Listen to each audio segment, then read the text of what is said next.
ജഗമിതിൽ ഇത് വെൺചുട്ടാം ചമാനന്താൻ മറൈந்திடாது மிகவிதில் കൈറാമെനും വിജയനന്താൻ മറൈந்து പോകും അകമനു ചമാനന്ദനെ അജ്ഞാനം മറൈത്തിടാതെ പകർ വിജയനമതാം ജീവർ പരമനും അതിനെ മൂടും. ഒരു പ്രധാനപ്പെട്ട ഒരു പദ്യമാണ്.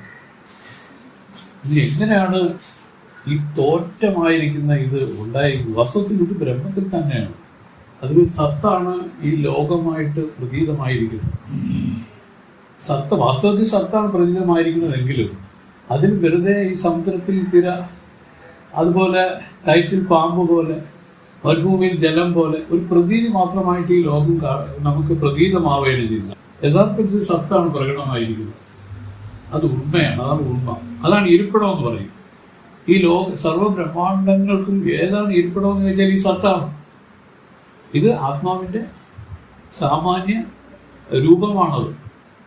ഈ സാമാന്യ രൂപം അജ്ഞാനത്തിന് ഇരിക്കാൻ ഒരു ഇരിപ്പിടം കൊടുത്തിരിക്കുകയാണ്. അതുകൊണ്ടാണ് വാസ്തവത്തിൽ ഇതെല്ലാം ഉള്ളതുപോലെ നമുക്ക് തോന്നുന്നത്. ഇത് ഉള്ളതുപോലെ തോന്നണമെങ്കിൽ ഇത് ആർക്ക് തോന്നി എന്ന് നമ്മൾ തിരഞ്ഞാൽ നമുക്ക് അതിൻ്റെ അധിഷ്ഠാനത്തിൽ വന്നു ചേരാം. ഇത് ആധാരമാണ്. ആധാരം മറഞ്ഞിട്ടില്ല ആർക്കും.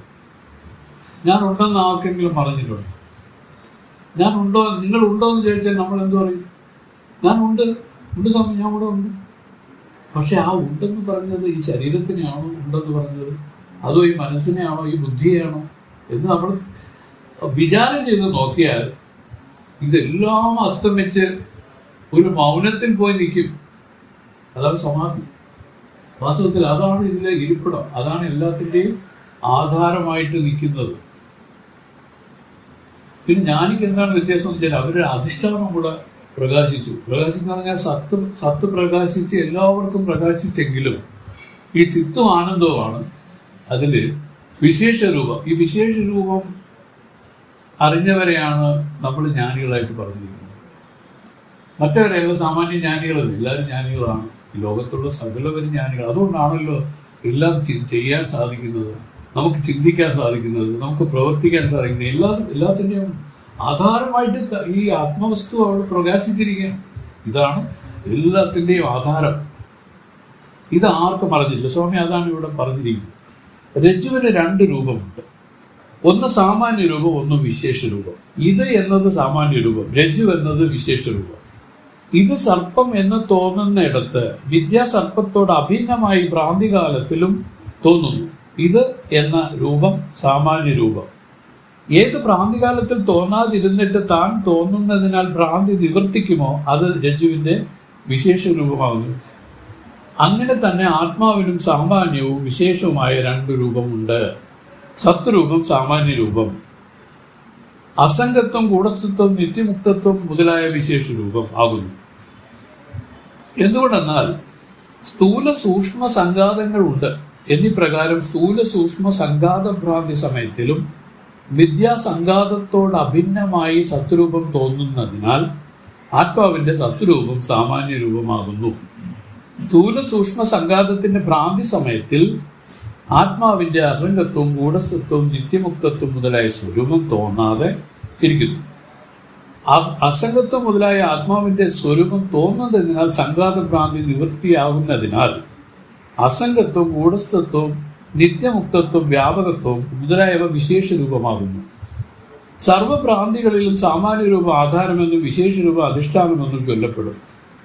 എങ്ങനെ സർപ്പത്തിന് ആശ്രയമായ രജ്ജുവിന്റെ സാമാന്യമായ ഇത് എന്ന രൂപം സർപ്പത്തിന് ആധാരമായും വിശേഷമായ രജ്ജുരൂപം അധിഷ്ഠാനമായി ഇരിക്കുന്നുവോ അതുപോലെ മിഥ്യാപ്രപഞ്ചത്തിന് ആശ്രയമായ ആത്മാവിന്റെ സാമാന്യമായ സത്വരൂപം പ്രപഞ്ചത്തിന് ആധാരമായും അസംഗത്വം മുതലായ വിശേഷ രൂപം അധിഷ്ഠാനമായും ഇരിക്കുന്നു.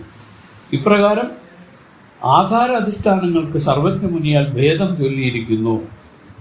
മന്നാന്തകാലത്തിൽ സാമാന്യ രൂപത്താൽ ജ്ഞാതമായും വിശേഷ രൂപത്താൽ അജ്ഞാതമായുമുള്ള രജ്ജുവിൽ സർപ്പാധ്യാസം ഉണ്ടാകുന്നതല്ലാതെ അത്യന്തം ജ്ഞാതമായും അത്യന്തം അജ്ഞാതമായുമുള്ള രജ്ജുവിൽ അധ്യാസം ഉണ്ടാകാൻ കാരണമില്ല.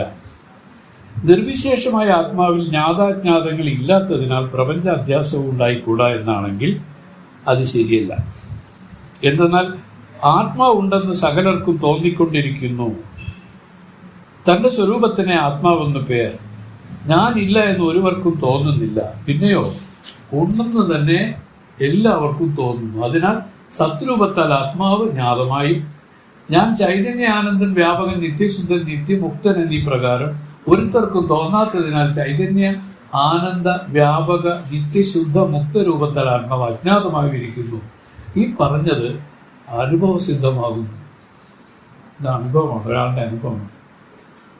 സാമാന്യമായിട്ട് ഈ ജ്ഞാനം അല്ലെങ്കിൽ ഈ സാമാന്യ ആധാരം വിളങ്ങിക്കൊണ്ട് തന്നെയാണ് ഇരിക്കുന്നത്. അതുകൊണ്ടാണ് ഞാനെന്ന് ഉച്ചരിച്ചത്. ഞാനെന്ന് ഉച്ചരിച്ചത് അതിൻ്റെ ആദ്യ ഭാഗം അത് ആത്മ തന്നെയാണ്. പിന്നീടാണ് അത് മനസ്സ് ബുദ്ധിയായിട്ടൊക്കെ കലരുന്നത്. ഈ പ്രപഞ്ചത്തെ തോന്നലും മറ്റുമൊക്കെ അത് പിന്നീട് അതിൽ സംഭവിക്കുന്നതാണ്. ഇവിടെ ഒരു ഉദാഹരണത്തിൽ പറഞ്ഞിങ്ങനെയാണ്. അതായത് ഒരു കയറ് പൂർണ്ണമായ ഇരുട്ടിലാണ് കിടക്കുന്നതെങ്കിൽ അവിടെ ഒരു അധ്യാസം ഉണ്ടാകാൻ ഒക്കില്ല. എന്നിട്ട് ആ കയറിൽ പാമ്പ് തോന്നാനായിട്ട് പറ്റൂല. അപ്പോൾ പൂർണ്ണമായ ഇരുളിൽ കിടന്നാൽ അധ്യാസമില്ല. അതുപോലെ തന്നെ പൂർണ്ണമായ വെളിച്ചത്തിലും നട്ടുച്ചയ്ക്കും കയറിൽ പാമ്പ് തോന്നില്ല. കാരണം നട്ടുച്ചയ്ക്ക് ആ സൂര്യപ്രകാശം കൊണ്ട് അതിൽ അധ്യാസം ഉണ്ടാവില്ല. ഇവർ പറയുന്ന ഇതാണ്, തികച്ചു കൂരിരുട്ടിലും അധ്യാസമില്ല, പ്രകാശത്തിലും അധ്യാസമില്ല, ഇടയ്ക്ക്. ഇതാണ് ഒന്നാമത്തെ കാലം. ഇതാണ് നമ്മുടെ ഇപ്പോഴത്തെ നില. സുഷുപ്തി കിടക്കുകയായിരുന്നു, കൂരിരുട്ട് കിടക്കുകയായിരുന്നു ജീവന്മാരെല്ലാം. ഈശ്വരൻ തനുകരണങ്ങൾ കൊടുത്ത് സൃഷ്ടി ചെയ്ത് ഈ ജീവന്മാരെ മുക്തി മോക്ഷം അടയിപ്പിക്കണമെന്നുള്ള ഉദ്ദേശത്തോടു കൂടിയാണ് ഈ പ്രപഞ്ച രചന ചെയ്തത്. ഇത് സൃഷ്ടി എന്ന് പറഞ്ഞാലും ഇത് മായ ഒരു കൽപ്പിതമാണ്.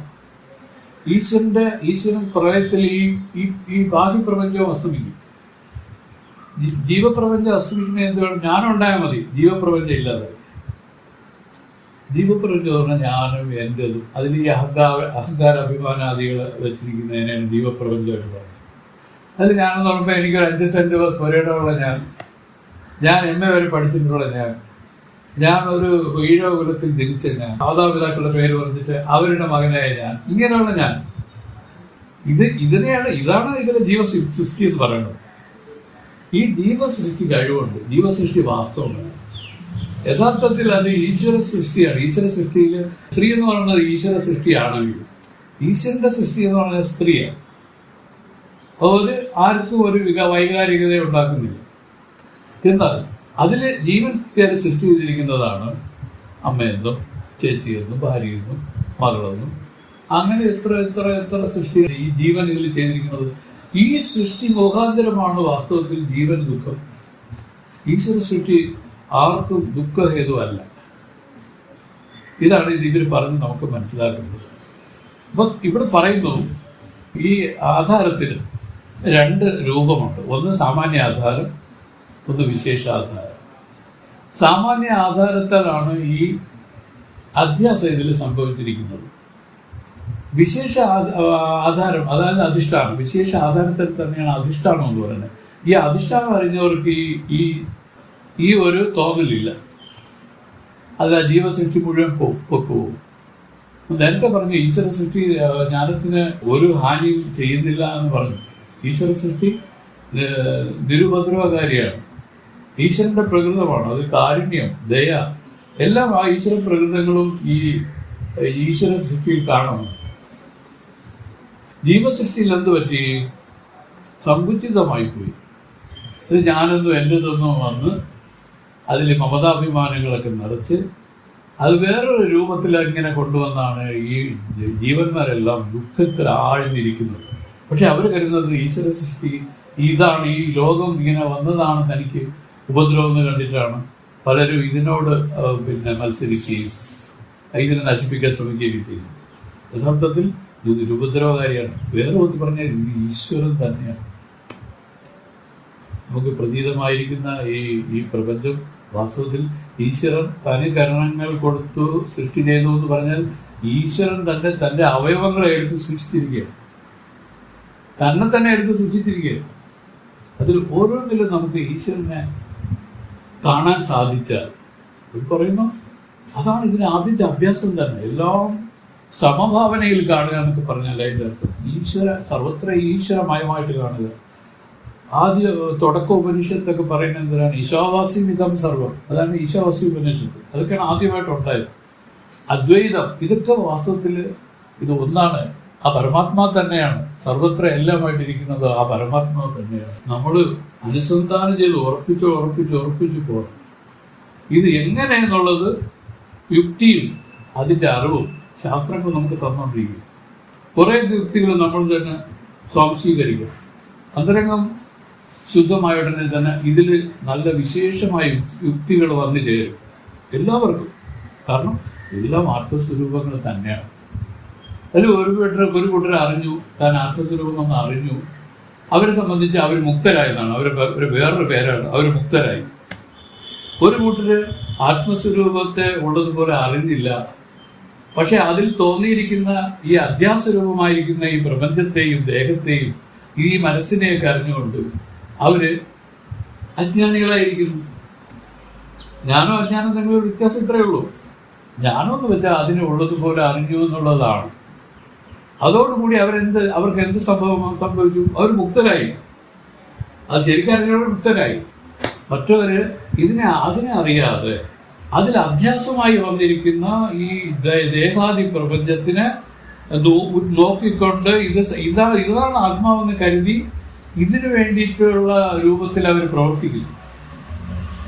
അങ്ങനെ അവർ അജ്ഞാനികളായിരിക്കുന്നു എന്നാണ് പറഞ്ഞു വരുന്നതിന്റെ അർത്ഥം. ബദ്ധന്മാരായി ദുഃഖികളായി ഈ അജ്ഞാനത്തിൽ ഇരുന്ന് തപിക്കുന്നു. ശാസ്ത്രം ഇതാണ് പറഞ്ഞ് മനസ്സിലാക്കുന്നത്. നമ്മൾ അവർ പറഞ്ഞതാണ് ഇതിന് ആധാരം രണ്ട് ആധാരമായിട്ട് പറഞ്ഞിട്ടാൽ ഒരാധാരം സാമാന്യ ആധാരം. ഈ സാമാന്യ ആധാരം ആർക്കും അറിഞ്ഞിട്ടില്ല. ഈ സാമാന്യ ആധാരം എന്ന് പറയുന്നതാണ് ഈ അജ്ഞാനത്തിൻ്റെ ഇരിപ്പിടം. പക്ഷെ ആ വിശേഷമായ ആധാരം ഇതിൽ എങ്ങനെ നമുക്ക് അറിയാൻ സാധിക്കുന്നു വെച്ചാൽ ഈ ആധാരത്തെ ഉറ്റുനോക്കി ശാസ്ത്രയുക്തമായി ചിന്തന ചെയ്തു വരുന്നവർക്ക് ആ വിശേഷ അധിഷ്ഠാനം ഇതിൽ തെളിയും. അധിഷ്ഠാനത്തിന്റെ സ്വഭാവം ഇതിൽ തോന്നി ആരോപമായിരിക്കുന്ന എല്ലാത്തിനെയും ഹനിച്ചു കളയും. അങ്ങനെ ഒന്നില്ല. യഥാർത്ഥത്തിൽ ഞാൻ തന്നെയാണ് സർവത്ര പരിപൂർണമായിരിക്കുന്നത്. ഞാനെന്ന് പറഞ്ഞാൽ ഈ പരമാത്മ, ഈ കൂടസ്ഥ, ഈ ആത്മാ തന്നെയാണ് സർവത്ര പരിപൂർണമായി വ്യാപിച്ചിരിക്കുന്നത്. അന്യമായ ഒരു പൊരുളുമില്ല. അത് ഒരു ഉദാഹരിച്ചിരിക്കുന്നത് എങ്ങനെയെന്ന് വെച്ചാൽ സർവത്ര വ്യാപകമായിരിക്കുന്നത് ആകാശമാണ്. ഈ ആകാശത്തിലാണ് ഈ അണ്ടകടാഹങ്ങളെല്ലാം കിടക്കുന്നത്. എണ്ണിയാലൊടുങ്ങാത്ത നക്ഷത്രങ്ങളും ഗ്രഹങ്ങളും ഉപഗ്രഹങ്ങളും എല്ലാം കൂടെ ചേർന്ന് എത്ര കോടാനുകോടി സൗരയൂഥങ്ങളുണ്ടോ. ഈ സൗരയൂഥം എല്ലാം കിടക്കുന്നത് ഈ ആകാശത്തിലാണ്. പക്ഷെ ഈ ആകാശം എന്താണ് നമുക്ക് ഇപ്പൊ പറഞ്ഞാൽ മനസ്സിലാക്കാവുന്നത്? ഈ ആകാശമാണ് ഇതിനെല്ലാം ഇടം കൊടുത്തിരിക്കുന്നത്.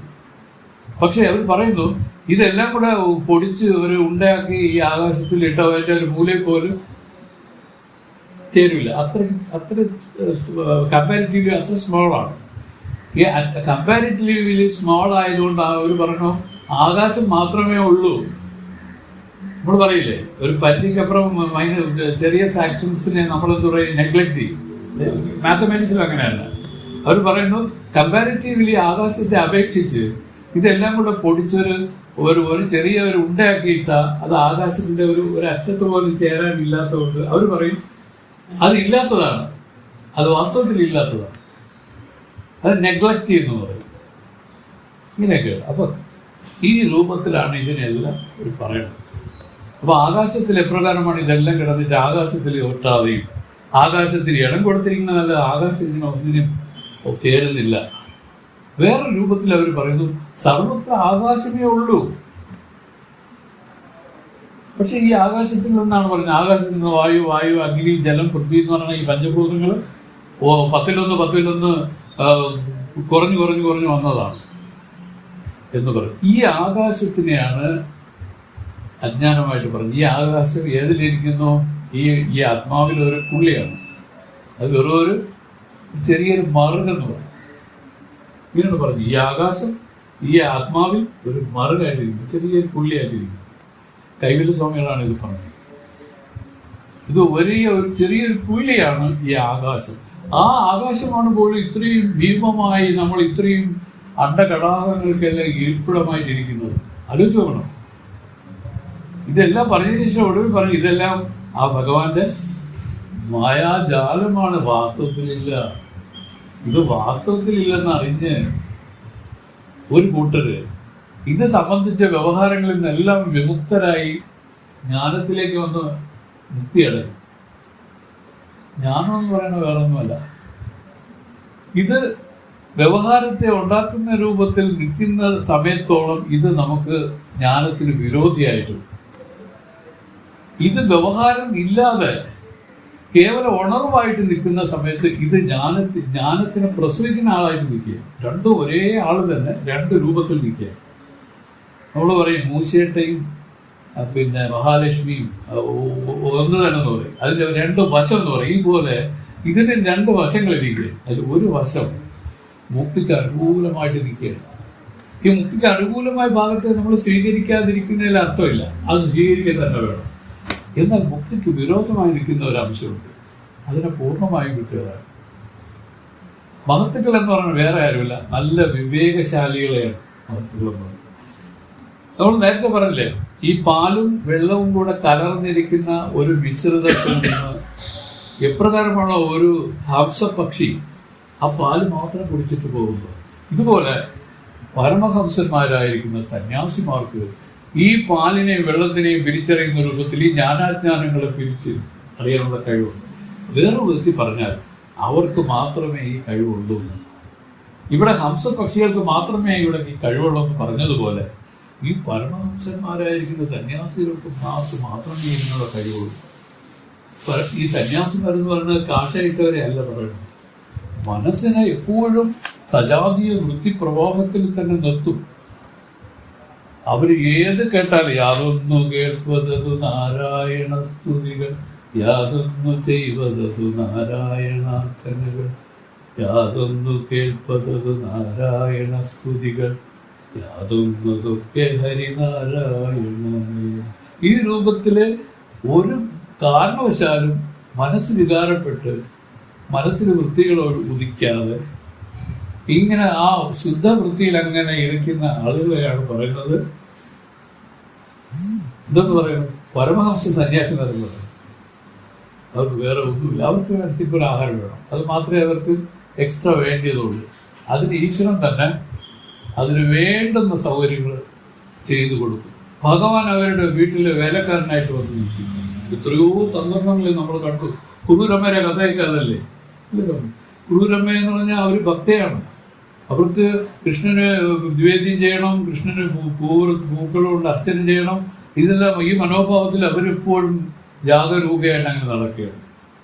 അവർക്ക് സഹായികളും ആരുമില്ല. എന്തായി സംഭവം?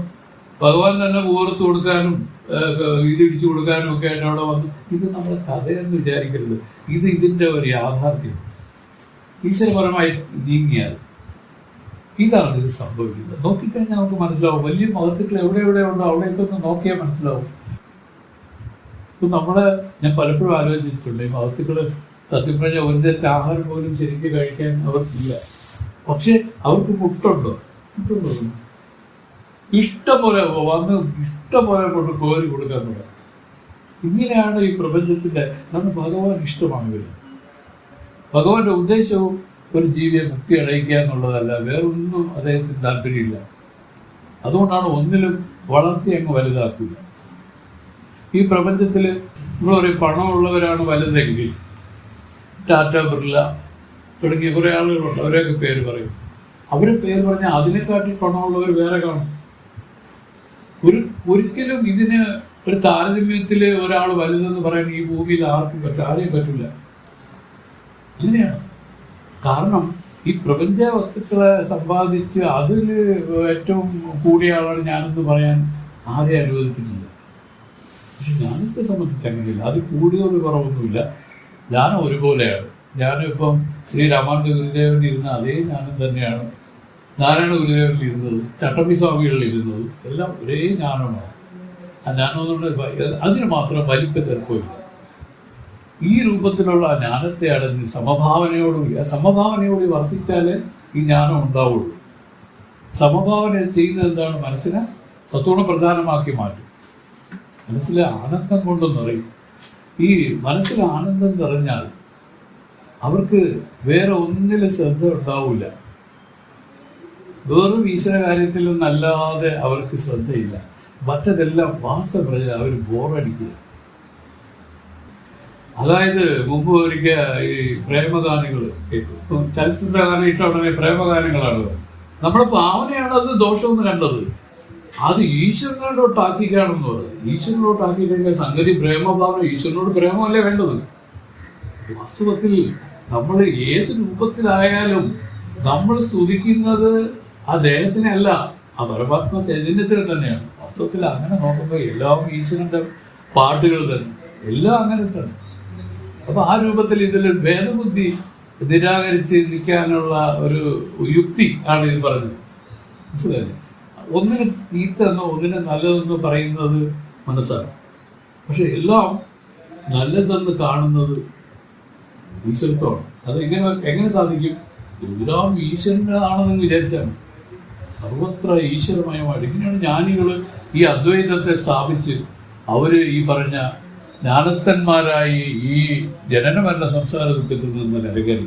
അതാണ് പറഞ്ഞതിൻ്റെ അർത്ഥം.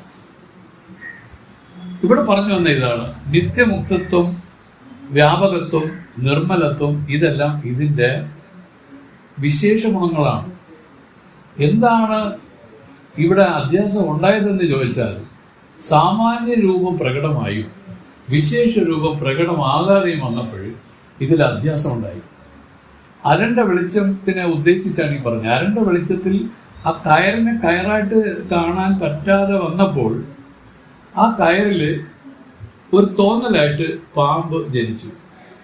പാമ്പ് മാത്രമല്ല, നാരായണ വിദ്യ അതിനെപ്പറ്റി വേറെ പറഞ്ഞിട്ടുണ്ട്.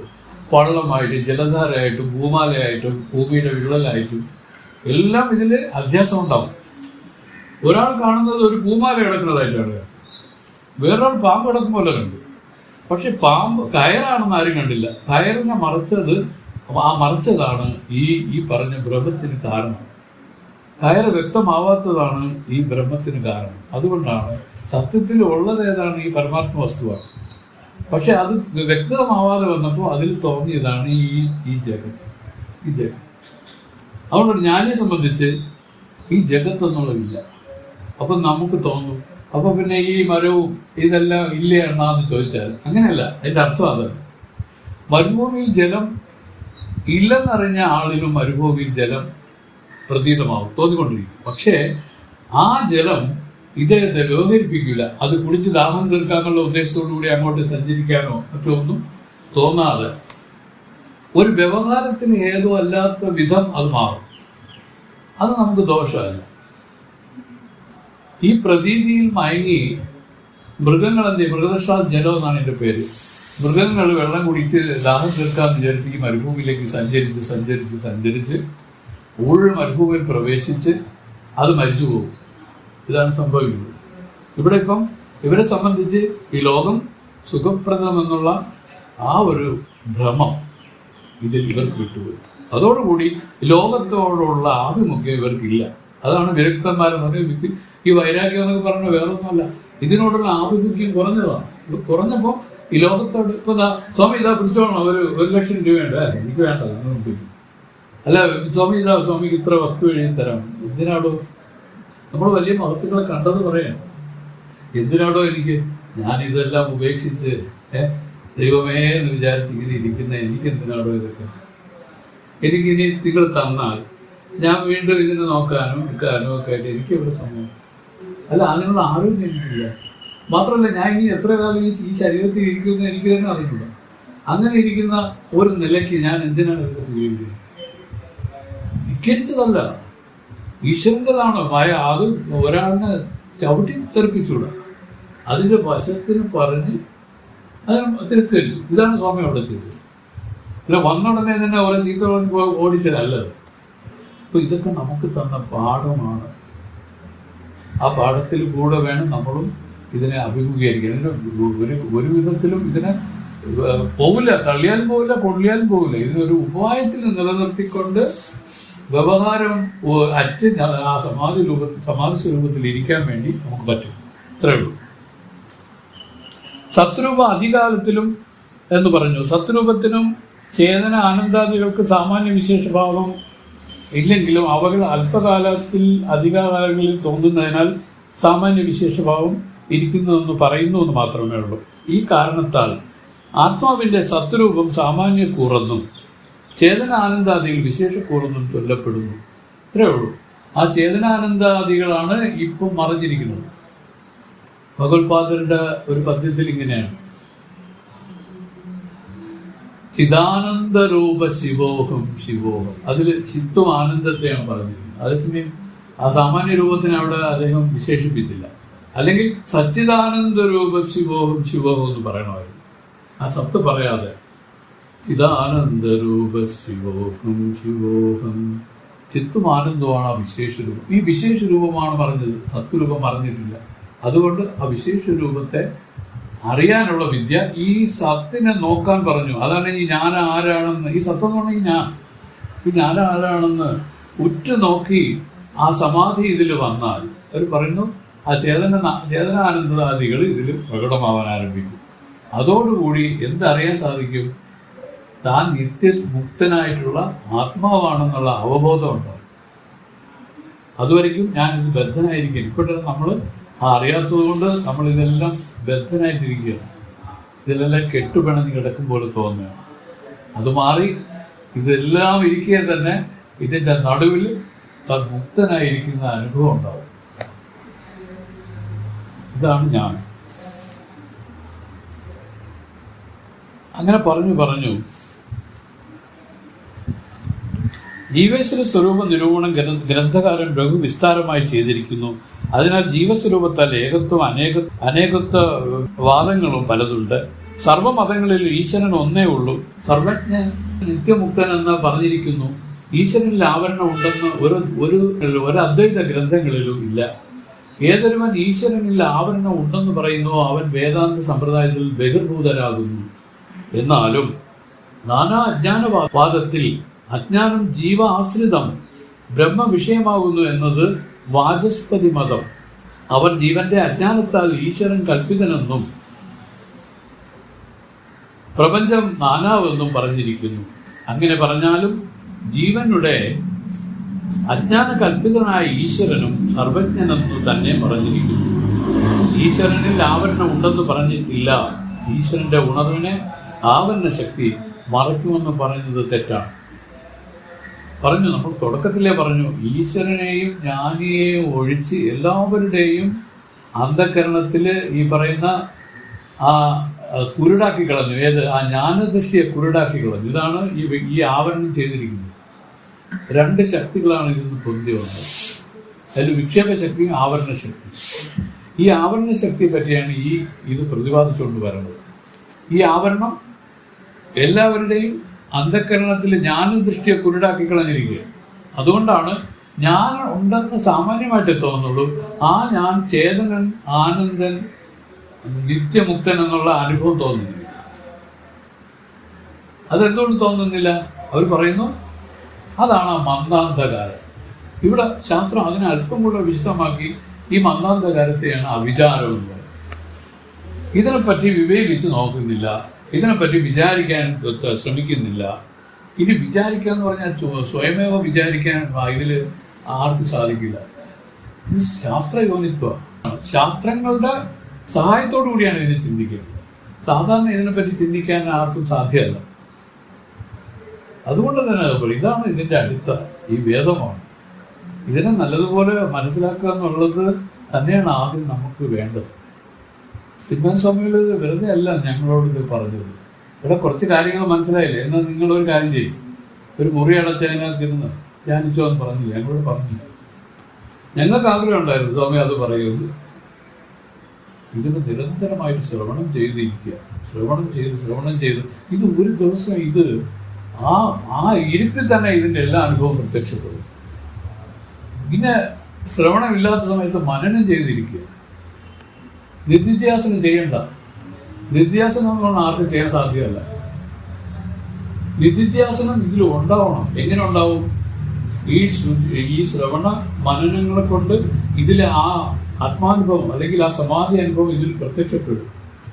അല്ലാതെ പ്രത്യക്ഷപ്പെടുന്ന ആ സമാധി അത് സുഷുപ്തിയാണ്, ഉറക്കമാണ്. അത് നമുക്ക് പ്രജ്ഞയില്ല. ഇവിടെ പ്രജ്ഞയാണ് പ്രജ്ഞ പറഞ്ഞ ഇവർ പറയുന്ന 1 കോടി ദിവാകരർ ഒത്തുയരും പടി. ഇതിലും പറഞ്ഞിരിക്കണോ, ചെറിയ പ്രജ്ഞയല്ലെന്ന്. അതെങ്ങനെയാണ് പറഞ്ഞു വെച്ചാൽ, ഒരു സൂര്യൻ ഉദിച്ചാൽ നമ്മുടെ പ്രജ്ഞയ്ക്ക് എത്ര ബലമുണ്ടോ, അങ്ങനെയാണെങ്കിൽ 1 കോടി ദിവാകരർ ഉദിച്ചാലുള്ള ബലം എത്രയായിരിക്കും നമുക്ക് പറഞ്ഞറിയിക്കാൻ സാധ്യമല്ല കേട്ടോ. അത് സർവത്ര പ്രകാശമയമാണത്. ആ സൂര്യനെ പറ്റി പറഞ്ഞ ആ രൂപത്തിലും പ്രകാശമാണത്. ഇട്ടാ വെളിയായിട്ട് വരുമെന്ന് സ്വാമിക്ക് പറഞ്ഞ് ഞാൻ കേട്ടിട്ടുണ്ട്. അതൊക്കെ ഭാവനയിൽ നമുക്ക് തോന്നിയിട്ടുമുണ്ട് പലതുമേ. ഇവരുടെയൊക്കെ അനുഭവങ്ങളല്ലേ. വെട്ടാ വെളിയാണത്. വെട്ടാ വെളി എന്ന് പറഞ്ഞാൽ ഒന്നും തന്നെ ഇല്ല, താൻ മാത്രമേ ഉള്ളൂ. ആ അനുഭവമാണ്. ഈ രൂപത്തിലൊക്കെ അലൗകികമായി അനുഭവം ഇതിൽ വരണമെങ്കിൽ നമുക്ക് കുറച്ച് കാര്യങ്ങൾ നമ്മൾ കരുതണം, പ്രധാനമായിട്ട് കരുതണം. അതിന് അച്ചടക്കം എന്നൊക്കെ പറഞ്ഞ ഈ സമയത്ത് ശമതമാതി സാധനങ്ങളൊക്കെ പറഞ്ഞ ആ അച്ചടക്കത്തിനെയാണ് പറഞ്ഞില്ലേ. നമുക്കത് ഫലിക്കണമെങ്കിൽ നമുക്ക് ഇപ്പൊ ഇരിക്കുന്ന സംസ്കാരം ഇതിന് വിരുദ്ധമാണ്. അതിന് പരിവർത്തനം ചെയ്യാനാണ്. ആ പരിവർത്തനമാണ് ആശ്രമങ്ങൾ വഴി ചെയ്യാനുള്ളത്. വീട്ടിലിരുന്ന് ഈ പരിവർത്തനം ചെയ്യാനൊന്നും ആർക്കും സാധിക്കില്ല. അവിടെ ഭാര്യയും മക്കളും അവരുമായിട്ട് അടിയും ബഹളവും, പിന്നെ അവർ തമ്മിൽ വഴക്കും, പിന്നെ പൈസയെ പറ്റിയുള്ള കണക്കും, അത് കുറഞ്ഞു പോയി കൂടിപ്പോയെന്നുള്ള പിന്നെ പരിതപിക്കലും ഒക്കെ ആയിട്ടല്ലേ വീടിരിക്കുന്നത്. അല്ല, അത് പറ്റില്ല. നമുക്ക് അതിൽ നിന്ന് പൂർണ്ണമായി സ്വാമി പറഞ്ഞു, ഒരു ദിവസം നിങ്ങൾ പൂർണ്ണമായിട്ടും എല്ലാം കളഞ്ഞിട്ട് അവിടെ എവിടെയെങ്കിലും കളഞ്ഞിട്ട് വരും. ഈ ഗേറ്റിനകത്ത് കടന്നു വരുമ്പോഴേ പറഞ്ഞു ഞങ്ങളടുത്ത് എല്ലാം വെളിയിൽ നിർത്തിയിട്ട് വേണം കയറി വരാൻ, അല്ല വരുന്നത്. ഭയങ്കര കഷ്ടമാണ്. സ്വാമിക്കറിയാം, നല്ല ലോകപരിചയമുള്ള ഒരാളാണ്. ലോകപരിചയം പറഞ്ഞില്ല, ജ്ഞാനം ഉണ്ട്, പക്ഷെ ലോകപരിചയം കൂടെ ഉണ്ടെങ്കിൽ എല്ലാത്തിനെയും സമന്വയിപ്പിച്ച് പറയാൻ പറ്റും. ഇതാണ് അവരെയാണ് ആചാര്യന്മാരായിട്ടൊക്കെ പറയുന്നത്. ഇത്തരക്കാരാണ് ആചാര്യന്മാർ. അവർക്ക് ലോകപരിചയം, ശാസ്ത്ര നിശ്ചയ അനുഭവം 3 കൂടെ വേണം. 3 ഉള്ളവരെ ആചാര്യന്മാരായിട്ടാണ് ഗണിച്ചിരിക്കുന്നത്. മനസ്സിലാക്കണം, എത്രയേ ഉള്ളൂ. ഇതാണ്. അപ്പൊ നമുക്ക് നമ്മുടെ യഥാർത്ഥ ആത്മസ്വരൂപത്തെ നമ്മൾ ഉണരുന്നില്ല എന്ന് വെച്ചാൽ അതിന്റെ അർത്ഥം ഈ ആത്മാവ് ആനന്ദ രൂപമാണ്, ഈ ആത്മാവ് ചൈതന്യരൂപനാണ്. ഇത് രണ്ടും നമുക്ക് പ്രകടമല്ല. മറിച്ച് ഞാൻ ഉണ്ടെന്നുള്ള രൂപത്തിൽ ആത്മാവ് എല്ലാവർക്കും പ്രകടമാണ്. അതിൽ വെറുതെ തോന്നി. കയറിൽ എങ്ങനെയാണ് പാമ്പ് തോന്നിയത്? ആ മന്ദാന്തകാലത്തിൽ കയർ ശരിക്കും കാണാൻ പറ്റാത്തതുകൊണ്ടാണ്. അതുപോലെ തന്റെ ആത്മസ്വരൂപത്തെ അതാണ് തന്റെ ആത്മസ്വരൂപത്തെ പിന്നെ അറിയാൻ സാധിക്കാതെ വന്ന ഒരു സ്റ്റേജാണ് നമുക്ക് അതിൽ ഈ ലോകപ്രതീതിയെ ഉൽപ്പന്നമാക്കിയിരിക്കുന്നതാണ് ശാസ്ത്രങ്ങളുടെ നിഗമനം. ഇതിനെയാണ് നമ്മൾ ആധാരമാക്കിക്കൊണ്ട് നമ്മൾ ലോകത്തെയെല്ലാം ഇത് മിഥ്യയാണെന്നും ഇത് കഥയില്ലാത്തതാണെന്നും ഒക്കെ പറയണത്. എന്താണ് ഈ മനസ്സിനെ ഇതിൽ നിന്ന് വിടുവിച്ചേ പറ്റൂ. ഇപ്പൊ ഇതിനോടുള്ള സംബന്ധം കൊണ്ട് മനസ്സെപ്പോഴും ബഹിർമുഖമായി വ്യവഹാരത്തിലേർപ്പെട്ടിരിക്കും. പക്ഷെ ഇത് പൂർണ്ണമായി ഉപേക്ഷിക്കാനായിട്ട് പറ്റുമോ? പിന്നെ പ്രസന്നൻ പറ്റൂല. കാരണം നമ്മുടെ ജീവിതം എന്ന് പറഞ്ഞാൽ ഇതുമായി ബന്ധപ്പെട്ട് കിടക്കും. പക്ഷെ ഇതിന്റെ യാഥാർത്ഥ്യത്തെ ഉണർന്നുകൊണ്ട് ആ സന്മാർഗത്തിലൂടെ സഞ്ചരിച്ച് തന്റെ യഥാർത്ഥ ലക്ഷ്യം എന്ന് പറയുന്നത് താൻ ആത്മസ്വരൂപമെന്ന് അറിഞ്ഞ് മുക്തനാകുക എന്നുള്ളതാണ്. ഇത് കൈവരിക്കണം. മറ്റത് നമുക്ക് ഉപേക്ഷിക്കാൻ പൂർണ്ണമായി സാധിക്കില്ല. പ്രാരബ്ധമായി വരുന്നതിനെ അനുഭവിച്ച് തീർക്കുക വേണം. പക്ഷെ കിട്ടിയ പ്രാരബ്ധത്തെ എങ്ങനെ ജ്ഞാനത്തിലേക്ക് എങ്ങനെ ഉപയോഗപ്പെടുത്താന്ന് ചോദിച്ചാൽ അത് എങ്ങനെയെന്ന് വെച്ചാൽ ഇതിന് ഈശ്വരാർപ്പണ ബുദ്ധിയിൽ ഇതിനെ അനുഭവിച്ച് തീർക്കണം. ഇതെല്ലാം ആ ഭഗവൻ നിവേദ്യമായിട്ട് തന്നെ ഇതിനെ കൊടുക്കണം. ഭഗവാൻ സമർപ്പണം ചെയ്യണം എന്ന് പറഞ്ഞാൽ ഞാനൊന്ന് എന്റേതൊന്നും വരുന്ന രൂപത്തിൽ ഇതിൽ പ്രവർത്തിക്കരുതെന്നാണ് അർത്ഥം. അവിടെ ജീവബുദ്ധി ഒരിക്കലും ഉപയോഗിച്ച് ഇതിനെ പിന്നെ ഇതിനെ നടത്തരുത്. ഇതെല്ലാം ഈശ്വരന് ഭഗവാനെ അങ്ങ് തന്നു, അങ്ങേക്ക് തന്നെ തിരിച്ചു തരുന്നു. സ്വതന്ത്രനായിട്ട് നിന്ന് പ്രവർത്തിച്ചോളാം. പണം ഉണ്ടാക്കാം, എല്ലാം ചെയ്യാം, ഒരു കുഴപ്പമില്ല. പക്ഷെ എല്ലാം ഈശ്വരാർപ്പണ ബുദ്ധിയിൽ നിന്ന് മാത്രം നിഷ്കാമ്യമായിട്ട് ചെയ്യും. ഇങ്ങനെ അവരവരുടെ വർണ്ണാശ്രമധർമ്മങ്ങളെ ഈശ്വരാർപ്പണ ബുദ്ധിയിൽ ചെയ്തുകൊണ്ട് ഈ പറയുന്ന ശ്രവണമരണ നിത്യാസനങ്ങൾ ചെയ്ത് കഴിയുന്നതിനെയാണ് ബ്രഹ്മവിദ്യ ബ്രഹ്മാഭ്യാസം എന്ന് പറയുന്നത്. ഉപേക്ഷിക്കുക എന്ന് പറഞ്ഞാൽ എല്ലാവർക്കും ഉപേക്ഷിക്കാൻ പറ്റുമോ? പറ്റില്ല. എന്താണ്? ധർമ്മം പ്രബലമായെങ്കിൽ അനുഭവിച്ചത് തീരുള്ളൂ. 53-ാമത്തെ പദ്യം. കേവല നില തോണ്ടാമൽ കെടുത്തത് പഞ്ചകോശം ജീവനും ജഗത്തുമാകി ജനിത്ത വിക്ഷേപമല്ലോ. ആവരണം താനെ പാഴ് അനർത്ഥം എന്ന് ഉരച്ചത് ഏതോ മേവനും ഗുരുവേ എന്റെ വിനാവിടിൽ മകനെ കേളാൽ.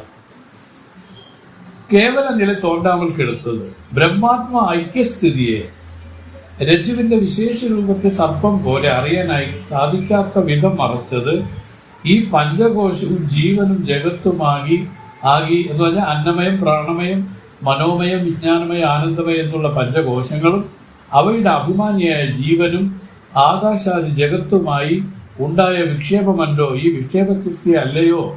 ഇങ്ങനെ വിക്ഷേപശക്തി തന്നെ കേടായി മറച്ചിരിക്കുമ്പോൾ ആവരണം താനെ ആവരണ ശക്തിയാണ് ഉയർകൾക്ക് ഉണർവിഴി കുരുടാം വണ്ണം മറിച്ച് പാഴാക്കി കളഞ്ഞതെന്ന് 40-ാം പദ്യത്തിലും അനർത്ഥമെന്നും ഊന്റിയ ഭവവ്യാധി ഉണ്ടാക്കും ഉപാധി ഇതേ എന്ന 50-ലും ഉരത്തതേത് അരുളി ചെയ്തത് എന്ത് കാരണത്താലാണെന്ന് മേവരും ഗുരുവേ എന്ന് അപൂർവമായി ദർശിക്കാൻ കഴിയാത്തതായ ആചാര്യരെ എന്ന് വിനാവിടിൽ കേൾക്കി മകനെ കേളായി. മൈന്ദ, അതിന് ഉത്തരം പറയാൻ കേൾക്കുക. പറഞ്ഞതാണ് സ്വാമി, ഈ വിക്ഷേപശക്തിയല്ലേ എല്ലാവർക്കും വലിയ പ്രശ്നമായിരിക്കുന്നത്. സ്വാമി അതിന് പറയാതെ ഈ ആവരണമാണ് എല്ലാത്തിൻ്റെയും കുഴപ്പമെന്ന് പറഞ്ഞതിൻ്റെ കാരണം എന്താണെന്ന് എനിക്ക് മനസ്സിലാവുന്നില്ല എന്നാണ് ഇവിടെ പറഞ്ഞത്. ഈ വിക്ഷേപം എന്ന് വെച്ചാൽ ഇത് സംബന്ധിച്ചുള്ള വ്യവഹാരം. ഈ വ്യവഹാരത്തിലാണല്ലോ നമുക്ക് സുഖദുഃഖങ്ങൾ ഉണ്ടാവുന്നത്. അപ്പോൾ അത് സംബന്ധിച്ച് നമുക്ക് വലിയ ഖേദങ്ങൾ ഉണ്ടാവുന്നുണ്ട് ജീവനെ. അതല്ലേ പ്രധാനം. അത് പറയാതെ സ്വാമി ആവരണമാണെന്ന് പറയാൻ കാരണമെന്നുള്ളതാണ് ചോദിച്ചിരിക്കുന്നത്. അപ്പോൾ അതിന് മറുപടിയായിട്ട് 54-ാമത്തെ പദ്യത്തിൽ പറയുന്നത് കോവൽ തോറ്റമാം ശക്തിദാനം തുൻപമാം പവമാനാലും ആറ്റതാലും മുക്തി ചേർവർക്ക് അനുകൂലമാകും കാണി. ഊറ്റമാം പകർകാലം പോൽ ഉപകാരം നിശയിലുണ്ടോ മാറ്റമെന്ന് ഉരയ്പേൻ മൈന്ദ മറയ്പതു മികപ്പൊല്ലാരെ. തോറ്റമാം ശക്തിദാനം വിക്ഷേപരൂപമായ ശക്തിയും തുൻപം ആം പവമാനാലും അവിവേകികൾക്ക് അഭിമാന രൂപമായി പുണ്യപാപവിശത്താൽ ദുഃഖപൂർണമായ ജനനത്തിന് കാരണമായിരിക്കുന്നെങ്കിലും ആറ്റലാൽ മുക്തി ചെയ്വർക്ക് ശ്രവണാദികളെ കൊണ്ട് മോക്ഷമടയാൻ ഇച്ഛിക്കുന്ന വിവേകികൾക്ക് അനുകൂലമാകും കാണി. പുരുഷാസ്ത്ര രൂപമായി സഹായമാകുമെന്ന് നീ അറിയുക. ശ്രുതി പറഞ്ഞു, ഇനി യുക്തി പറയാം.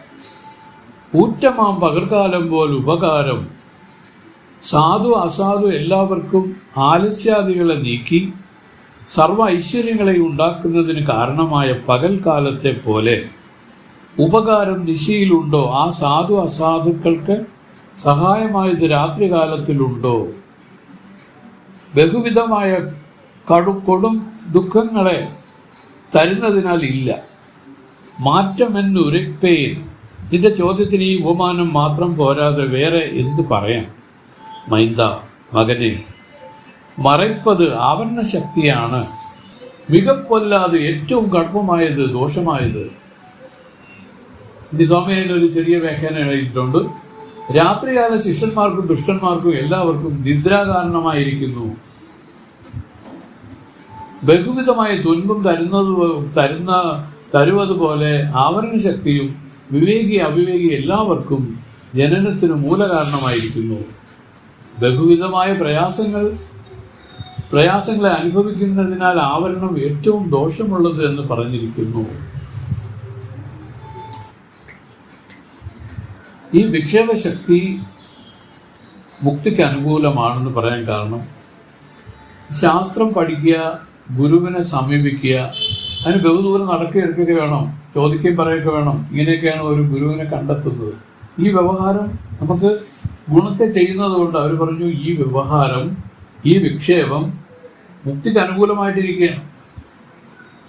അതേസമയം ആവരണം എന്ന് വെച്ചാൽ ആ ഒരു ഉറക്കം, ആ നിദ്ര ഇതിൽ വീണ്ടും തുടർന്നാലോ എവിടെ പോകാൻ, ആരെ കാണാൻ, ഒന്നും അറിയാതെ, തെക്കും വടക്കും ഒന്നും അറിയാതെ ഇങ്ങനെ അമളി ഒഴുതി പോലെ. ഇതാണ് ഉറക്കം. ഈ ഉറക്കത്തിൽ കിടക്കുന്നുണ്ട് എന്ത് വിശേഷം. എന്നിട്ട് പറഞ്ഞു ഈ പകൽക്കാലം പോലെ ഉപകാരം നിശയിലില്ല. ഉറക്കത്തിൽ ഒരു ഉപകാരവും ഇല്ലെന്നാണ് ശാസ്ത്രങ്ങളുടെ നിശ്ചയം. ഉറക്കമാണ് നമ്മുടെ അജ്ഞാനത്തിന്റെ വേറൊരു പേര്. അജ്ഞാനം എന്ന് പറഞ്ഞാൽ ഉറക്കം എന്നാണ്. അപ്പൊ പ്രസന്ന വിചാരിക്കും ഇപ്പൊ നമ്മൾ ഉണർന്നിരിക്കുന്നു. അല്ല, ഇപ്പോഴും നമ്മൾ ഉറങ്ങിക്കൊണ്ടിരിക്കുക. ഉണർവ് ആർക്കെന്ന് ചോദിച്ചാൽ ഇതിനനുകൂലമായ വിചാരം ഇതിൽ പൊട്ടിപ്പുറപ്പെട്ടുകൊണ്ടിരിക്കുക. അവർ നമ്മൾ ശാസ്ത്രങ്ങൾ പറയുന്നില്ലേ, ആ ശാസ്ത്രം എന്ന് വെച്ചാൽ ഒരു വിചാരമാണ്. ഈ വിചാരം തന്നെ അവരുടെ ഉൾത്താരിലും ഇങ്ങനെ അണപൊട്ടാതെ ഇങ്ങനെ ഒഴുകി പോകുന്നിരിക്കും. അവരാണ് ഉണർന്നവരെന്ന് പറയും. മറ്റവരെല്ലാം ഒരർത്ഥത്തിൽ എല്ലാവരും ആ നിദ്രയിൽ നിന്ന് എണീറ്റിട്ടില്ല. അതുകൊണ്ടാണ് അവർ പറയുന്നത് ആ ഉണർവാണെന്ന് പറയാൻ കാരണം. ഉണർവെന്ന് പറയാൻ കാരണം ഉറങ്ങിക്കൊണ്ടിരിക്കുന്നു എന്നുള്ള അർത്ഥത്തിലാണ്. എല്ലാവരും ദീർഘനിദ്രയിലാണ്. ഈ പറഞ്ഞ ജാഗ്രത അവസ്ഥയെന്ന് വെച്ചാൽ ഒരു ദീർഘ സ്വപ്നമാണെന്നാണ് ശ്രുതി പറഞ്ഞിരിക്കുന്നത്. ഉറക്കത്തിൽ എന്തൊക്കെ കാണും? നമ്മൾ സ്വപ്നം കാണും, അല്ലെങ്കിൽ ഒന്നുമില്ലാത്ത ഒരു സ്റ്റേജിലേക്ക് പോകും. 2 രൂപ ഉറക്കത്തിനുണ്ട്. ഒന്ന് ഡീപ്പ് സ്ലീപ്പ്, ഒന്ന് വന്നിട്ട് സ്വപ്നം കാണുന്ന സ്ലീപ്പ്. മിക്കവാറും എല്ലാം സ്വപ്നത്തിൽ തന്നെ കിടക്കും. സുഷുപ്തി എല്ലാവർക്കും കിട്ടില്ല. സുഷുപ്തി കിട്ടുന്ന ആർക്കാണെന്നറിയാം? കൊച്ചു കുട്ടികൾക്ക്, ജ്ഞാനികൾക്ക് സുഷുപ്തി കിട്ടും. അവരുടെ സുഷുപ്തി സമാധി തന്നെയാണ്. കൊച്ചുകുട്ടികൾക്ക് മനസ്സിൽ ഒരു അല്ലലും ഇല്ലാത്തതുകൊണ്ട് അവർക്ക് സുഷുപ്തി കിട്ടും. ജ്ഞാനികൾക്കും മനസ്സിലൊരു അല്ലലും ഇല്ല. കാരണം എന്താണെന്ന് വെച്ചാൽ അവർ ഈ ലോക തത്വങ്ങളെല്ലാം വിമർശിച്ച് കഥയില്ലെന്ന് പറഞ്ഞ് തള്ളിക്കളഞ്ഞിരിക്കുക. ഇത് സംബന്ധിച്ചുണ്ടാവുന്ന ഒരു ശബ്ദത്തിലോ ഒരു സ്പർശത്തിലോ ഒരു ഗന്ധത്തിലോ അവർക്ക് വികാരങ്ങളില്ല. പക്ഷെ എങ്ങനെയല്ല, ഒരു ശബ്ദം കേട്ടാൽ തന്നെ അവൻ എന്നെ എന്തോ പറഞ്ഞതല്ലേ. ഒരു നോട്ടം വന്നപ്പോഴേ അവൻ എന്തോ ഒരു അർത്ഥം വെച്ച് നോക്കിയിരിക്കുക. ഏത് രൂപത്തിലായാലും മനസ്സ് വികാരപ്പെട്ട് പൊന്തി വരും ഇതില്. എന്തുകൊണ്ട്? ഇതിനെയൊക്കെ നോക്കുന്നത് എന്തുകൊണ്ട്? ഇത് സത്യബുദ്ധിയോടുകൂടി ഇരിക്കുന്നതുകൊണ്ടാണ്. ഇതിൽ നോട്ടമില്ലാത്തവരാണ് അവര്, ജ്ഞാനികൾ. അതുകൊണ്ട് തന്നെ ഇത് എന്ത് സംഭവിച്ചാലും അവരെ ബാധിക്കുന്നു. ഈ രൂപത്തിലാണ് ജ്ഞാനം ഇതിൽ വരണത്. നമുക്കിതൊക്കെ ബാധിക്കണമെങ്കിൽ എന്ത് വേണം? ഇതിൽ നമ്മൾ സത്യബുദ്ധി വെച്ചിരിക്കുകയാണ്. ഇതിനെയാണ് ആദ്യം അവര് പിടുങ്ങിയത്. അവർ പറഞ്ഞു, ഈ പ്രപഞ്ചം കേവലം ഒരു തോന്നൽ മാത്രമാണ്, ഇത് പരമാർത്ഥമല്ല. തോന്നലെന്ന് വെച്ച അർത്ഥം തോന്നുന്ന കാലത്തിൽ മാത്രമേ ഇതിന് നിലനിൽപ്പുള്ളൂ. ഇതിന് പറഞ്ഞ പ്രാതിഭാസിക സത്ത എന്നാണ് ഇതിൻ്റെ കൊടുത്തിരിക്കുന്നത്. വ്യാവഹാരിക സത്ത, പ്രാതിഭാസിക സത്ത ഇതിൽ പെടില്ല. ഈ പാരമാർത്ഥിക ശ്രദ്ധയാണ് നമ്മളിവിടെ ഉദ്ദേശിക്കുന്നത്. ഇത് വാസ്തവത്തിൽ പ്രാതിഭാസികമായ ഒരു സത്യത്വം ഉള്ളതാണ്. പരമാർത്ഥമല്ലെന്നർത്ഥം, തോന്നുന്ന കാലത്തിൽ മാത്രം. അപ്പോൾ ഈ രൂപത്തിൽ ഇതിനോടുള്ള ആ ഭ്രമം ഇതിൽ അറ്റവരെയാണ് നമ്മൾ പറയുന്ന മഹത്തുക്കളെന്ന് പറയുന്നത്. അവരെ സംബന്ധിച്ച് അവർക്ക് ഈ പറഞ്ഞ കണക്ക് ഗാഠ നിദ്രയാണ്. ആ നിദ്ര എന്ന് വെച്ചാൽ അവർ സമാധി തന്നെയാണ്.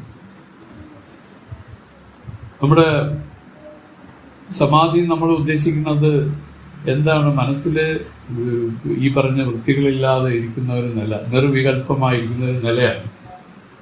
നമ്മൾ ശിവഭഗവാൻ നമ്മൾ കണ്ടിട്ടില്ല, നമ്മൾ മാതൃകയായിട്ട് കാണിച്ചിട്ടുണ്ട് പുരാണങ്ങളിൽ. ബ്രഹ്മാവ് തപസ് ചെയ്യുന്നത് കാണിച്ചിട്ടുണ്ട്. അതുപോലെ പരമശിവൻ തപസ് ചെയ്യുന്ന കാണിച്ചിട്ടുണ്ട്. മഹാവിഷ്ണുവും തപസ് ചെയ്യുന്നത്. 3 പേര് എന്തിനാണ് ചെയ്യണം?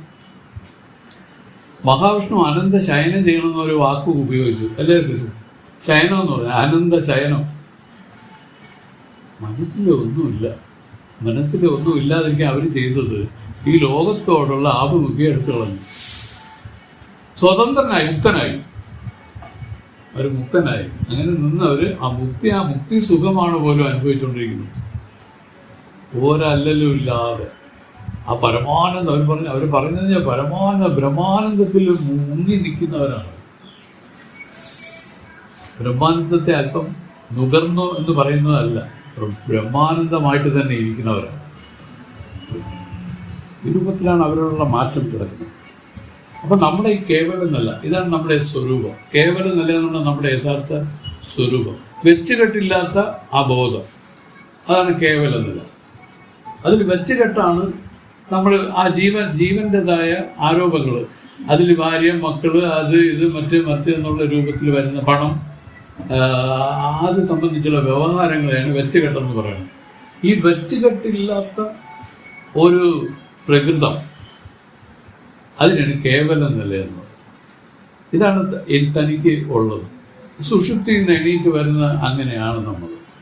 ആ കേവലമായിട്ട് നിന്ന് അതിൽ നിന്ന് പതുക്കെ ഉണർന്ന് വന്ന് പതുക്കെയാണ് ഇതിൽ ഓരോ അവയവങ്ങൾ വിരിയുന്ന പോലെയാണ് ഇതെല്ലാം വന്നു ചേരുന്നത്.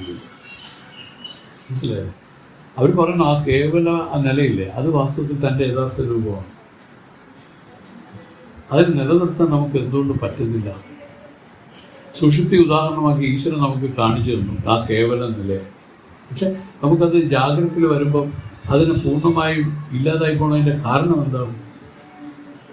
ഇതിനെയാണ് വിവേകിച്ച് അറിയാനുള്ളത്. അവർ പറയുന്നു, ഈ ലോകത്തോട് വെച്ചിരിക്കുന്ന സത്യബുദ്ധിയാണ് അതിന് കാരണം. ഇത് സത്യമാണ്, ഇതില്ലെങ്കിൽ എനിക്കൊന്നും ചെയ്യാൻ പറ്റില്ല എന്നൊക്കെയുള്ള ഈ പറയുന്ന അന്ധതകളാണ് ഇതിൽ നമ്മൾ ഘടിപ്പിച്ചു വെച്ച് ഇതിനെ സത്യം പോലെ ആക്കി വെച്ചിരിക്കുന്നത്. ഇതിന് എല്ലാം വിദ്യയാണെന്ന് തള്ളി നിൽക്കുന്ന ജ്ഞാനിക്ക് അവരാണ് മുക്തിസുഖം അനുഭവിച്ച് ഇരിക്കുന്ന മഹത്തുക്കളെന്ന് പറയുന്നത്. അവർ മുക്തിസുഖം അനുഭവിക്കുക. എന്തെങ്കിലും ഒന്നുണ്ടെങ്കിൽ അവരെ സംബന്ധിച്ച് മനസ്സുണ്ട്. മനസ്സുണ്ടെങ്കിൽ വൃത്തികളുണ്ട്, വൃത്തിയുണ്ടെങ്കിൽ സുഖദുഃഖങ്ങൾ ഉണ്ടായിക്കൊണ്ടിരിക്കും. ഇതാണ്. ഒന്നുമില്ലെങ്കിലോ ഒന്നുമില്ല, മനസ്സുമില്ല, മനസ്സിൻ്റെ ആവശ്യമില്ല. അതാണ് മനസ്സറ്റ സമാധിയാണ് എപ്പോഴും ജ്ഞാനികൾ വർദ്ധിക്കുന്നത്. അവർക്ക് മനസ്സില്ല, മനസ്സിൻ്റെ ആവശ്യമില്ല.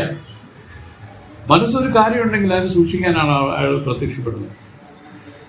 അത് ചിന്തകളെന്ന് പറഞ്ഞാൽ അത് സംബന്ധിച്ച് എങ്ങനെ ചെയ്താൽ അങ്ങനെയാവും, അങ്ങനെ ചെയ്താൽ ഇങ്ങനെയാവും, അത് അതിൻ്റെ വാസനാഗതമായി അത് പറഞ്ഞു തരും. അതനുസരിച്ച് പ്രവർത്തിക്കും. അതേസമയം ജ്ഞാനികളെ സംബന്ധിച്ച് അവർ ഈ മനസ്സറ്റവരെന്ന് പറയാൻ കാരണം അവർക്ക് ഈ ലോകം പറ്റില്ല, അതുകൊണ്ട് ലോകസംബന്ധമായ കാര്യങ്ങളില്ലാത്തതുകൊണ്ട് മനസ്സിൻ്റെ ആവശ്യമില്ല. അവർ അറിവിൽ നിന്ന് തന്നെ പ്രവർത്തിക്കും. കേവല അറിവായിട്ട് നിന്ന് പ്രവർത്തിക്കുന്നവരാണ് ജ്ഞാനികളെന്ന് പറയുന്നത്. പ്രവർത്തിക്കാതിരിക്കാനില്ല. അറിവ് വർത്തമാനകാലത്തിൽ മാത്രമാണ് അവർ ജീവിക്കുന്നത്. ഭൂതവും ഭാവിയും അവർക്കില്ല. ഇതിങ്ങനെ ശാസ്ത്രങ്ങളിൽ പറയുന്നു. ഭൂതമോ ഭാവിയോ ഇല്ല. കേവലം വർത്തമാനകാലത്തിൽ ആ പ്രസന്റിൽ എന്താണോ അതാണ് അവരുടെ. അത് വ്യവഹാരമല്ല. നല്ല മനസ്സിലായി നല്ല വിചാരിച്ചവർക്ക് കിട്ടുള്ളൂ. അനുഭവങ്ങളാണിത്. ഈ അന്വേഷണ ബുദ്ധി ഇല്ലാതിരിക്കുന്നതിനെയാണ് അരണ്ട വെളിച്ചം. ഈ അരണ്ട വെളിച്ചത്തിൽ ആണ് കയറിൽ പാമ്പ് തോന്നിയത്. വെളിച്ചം ഉണ്ടെങ്കിലോ ആ കയറായിട്ട് തന്നെ തോന്നുള്ളൂ. തോന്നയല്ല, കയറാണത്. അത് തോന്നാനും കാണാനും വേറെ ആരുമില്ല. ഇത് തൻ്റെ ചില അനുഭവങ്ങളെയാണ് ഈ പറയുന്നത്. പാമ്പിന്റെ വ്യവഹാരം ഇത് തന്നെയാണ് പറഞ്ഞു തരുന്നത്. എല്ലാ മഹത്തുക്കളും ഒരേ കാര്യമാണ് പറഞ്ഞിരിക്കുന്നത്. രമണ ഭഗവാൻ പറഞ്ഞത് വളരെ എളുപ്പം ഇതിലേക്ക് വരാനുള്ള ഒരു വഴി പറഞ്ഞിരിക്കുന്നു. ഇത് ആർക്കാണെന്ന് നോക്കാൻ പറയില്ല. മനസ്സിലാക്കുക മാത്രമല്ല നമ്മുടെ ജീവിതത്തിൽ ആ പരിവർത്തനം ആ സജാതീയമായിട്ട് വൃത്തി പഴകണമെന്നാണ് ഇപ്പൊ.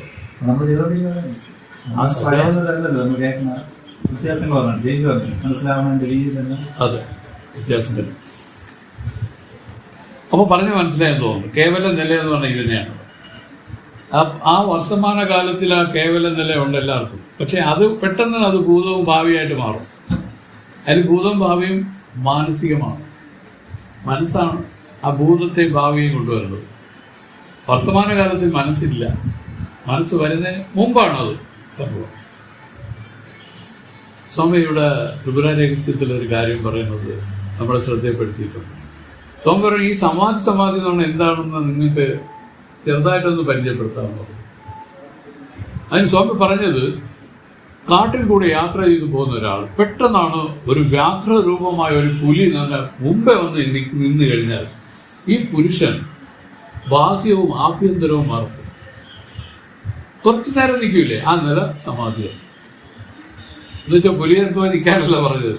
അതിൻ്റെ ഒരു എങ്ങനെയായിരിക്കും സമാധി എന്ന് കാണിക്കുക. എന്താണെന്ന് വെച്ചാൽ ഇതിങ്ങനെ പെട്ടെന്ന് കണ്ട ഉടനെ തന്നെ ഈ മനസ്സ് അറ്റുപോയി. മനസ്സില്ല അവിടെ. ഓടണമെന്നോ നിൽക്കണമെന്നോ അത് പ്രശ്നമാണെന്നോ ഒന്നുമില്ല, ചുമ്മാ അങ്ങനെ നിൽക്കുമെന്നാണ് പറയുന്നത്. ഇതൊരു സമാധി അവസ്ഥയാണ്. ഈ രൂപത്തിലാണ് സമാധി ഇതിൽ നിൽക്കുന്നത്. ഇത് ആ വർത്തമാന കാലമാണ്, കേവല വർത്തമാനമാണത്. അതുകൊണ്ട് രമണ ഭഗവാൻ തന്നെ പറഞ്ഞു, വർത്തമാനകാലമേ വാസ്തവം വർത്തമാനം. ആ വർത്തമാനകാലത്തിൽ എങ്ങനെയാണോ താൻ നിൽക്കുന്നത് അതുപോലെ നിൽക്കാൻ എക്സ്റ്റെൻഡ് ചെയ്താൽ മതി. ആ നിൽപ്പൊന്ന് എക്സ്റ്റെൻഡ് ചെയ്താൽ മതി. മനസ്സ് വരരുത്. മനസ്സ് വന്നാൽ ഭാവിയോ ഭൂതമായി. മനസ്സ് അറ്റ നിൽക്കുന്ന ഒരു നില നമുക്ക് സുപരിചിതമാണ്. പക്ഷെ നമുക്ക് എന്തോ ഈ ലോകത്തോടുള്ള ആഭിമുഖ്യങ്ങൾ പെട്ടെന്ന് നമ്മൾ അതിനെ ചവിട്ടി തേച്ച് കളഞ്ഞിട്ട് നമ്മൾ മാറിക്കളയും. അതിന് നമ്മൾ ഒരു അല്പം പോലും വില കൽപ്പിക്കുന്നില്ല. നമ്മൾ എപ്പോഴും ഇതിൽ തന്നെ. ഇതാണ് സജാതീയ വൃത്തി പഴക്കം എന്നാണ് ഇതിൻ്റെ പേര്. ഇത് അതിനിരത്തും அதை ഉരയ്ത്തും ഇരുപ്പത് താനുണ്ടോ ജ്ഞാനികൾക്കാണ് നീതി. ബ്രഹ്മാഭ്യാസം ഇത് തന്നെ. തൽചിന്തനം തൽക്കഥനം അന്യോന്യം തൽപ്രഭാഷണം ഏകദേവ വരച്ചാമി ബ്രഹ്മാഭ്യാസം പുനർവിധു എന്നൊക്കെയാണ് ശാസ്ത്രങ്ങളിൽ പറഞ്ഞു വെച്ചിരിക്കുന്നത്. എപ്പോഴും ആ വിചാരത്തിലിരിക്കുക, അല്ലെങ്കിൽ അന്യോന്യം ഇത് സംബന്ധിച്ചുള്ള കാര്യങ്ങളെ ചർച്ച ചെയ്തുകൊണ്ടിരിക്കുക. ലോക കാര്യങ്ങൾ ഇതിൽ പുരളേ ചെയ്യരുത്. അത് പുരണ്ടാൽ ഉടനെ തന്നെ എന്തായി നമ്മൾ സാധാരണ ആളുകളായി മാറി. സജാതീയ വൃത്തിക്ക് മുറിവ് വരും. എങ്ങനെ ഏകാന്തത്തിൽ ഇങ്ങനെ ഇരിക്കുന്ന നിലയാണ് നമ്മൾ ആശ്രമത്തിൽ വച്ച് പുലർത്താനുള്ളത്. അപ്പോൾ ആ കേവല നിലയിൽ വിടരുത് സുരേഷേ. കേവല നിലയാണ് അതാണ് ഇതിൻ്റെ തൻ്റെ യഥാർത്ഥ രൂപം. ആ രൂപത്തെ ഒന്ന് ചെറുതായിട്ട് പരിചയപ്പെടുത്തിയത് വർത്തമാനകാലം എന്ന് പറയും. ആ വർത്തമാനകാലത്തിൽ നിന്നോളാൻ ഭൂതവും ഭാവിയും മറ്റ് വർത്തമാനത്തിൽ നിൽക്കാനുള്ള പരിശ്രമത്തെയാണ് സമാധി മഴകളെന്ന് പറയുന്നത്. അങ്ങനെ നിൽക്കാൻ സാധിക്കുമോ എന്ന് ചോദിച്ചാൽ ബഹു കഠിനമാണ് ഇപ്പോഴത്തെ സ്ഥിതിക്ക്. പക്ഷെ അങ്ങനെയാണ് ജ്ഞാനികളെല്ലാവരും നിൽക്കുന്നത്. അവർക്ക് ഒന്നിനെപ്പറ്റി ഒരു ആശങ്കയില്ല, ഒന്നും കഴിഞ്ഞു പോയതിനെ പറ്റി ഒരു ഖേദവുമില്ല, ഇനി വരാൻ പോകുന്നതിൽ ഒരു ആശങ്കയില്ല. സ്വതന്ത്രമായിട്ട് അങ്ങനെ ഇരിക്കും. സ്വാമി ആകാശം ഇടിഞ്ഞു വീഴാൻ പോകുന്നു സ്വാമി, എല്ലാവരും ഓടിക്കൊണ്ടിരിക്കണമെന്ന് പറയും. സ്വാമി പറയും വരട്ടിടെ ഇടിഞ്ഞു വീഴട്ടെന്ന് പറയും. എന്നുവെച്ചാൽ അതിലൊരു കുലുക്കമില്ല, അത്രയേ ഉള്ളൂ. അത് പറഞ്ഞ് മനസ്സിലാക്കാനാണ്, അല്ല വേറൊന്നുമല്ല ഉദ്ദേശിക്കുന്നത്. ഭ്രമമില്ല അതിൽ. ഈ രൂപത്തിലൊരു ധീരന്മാരായിട്ട്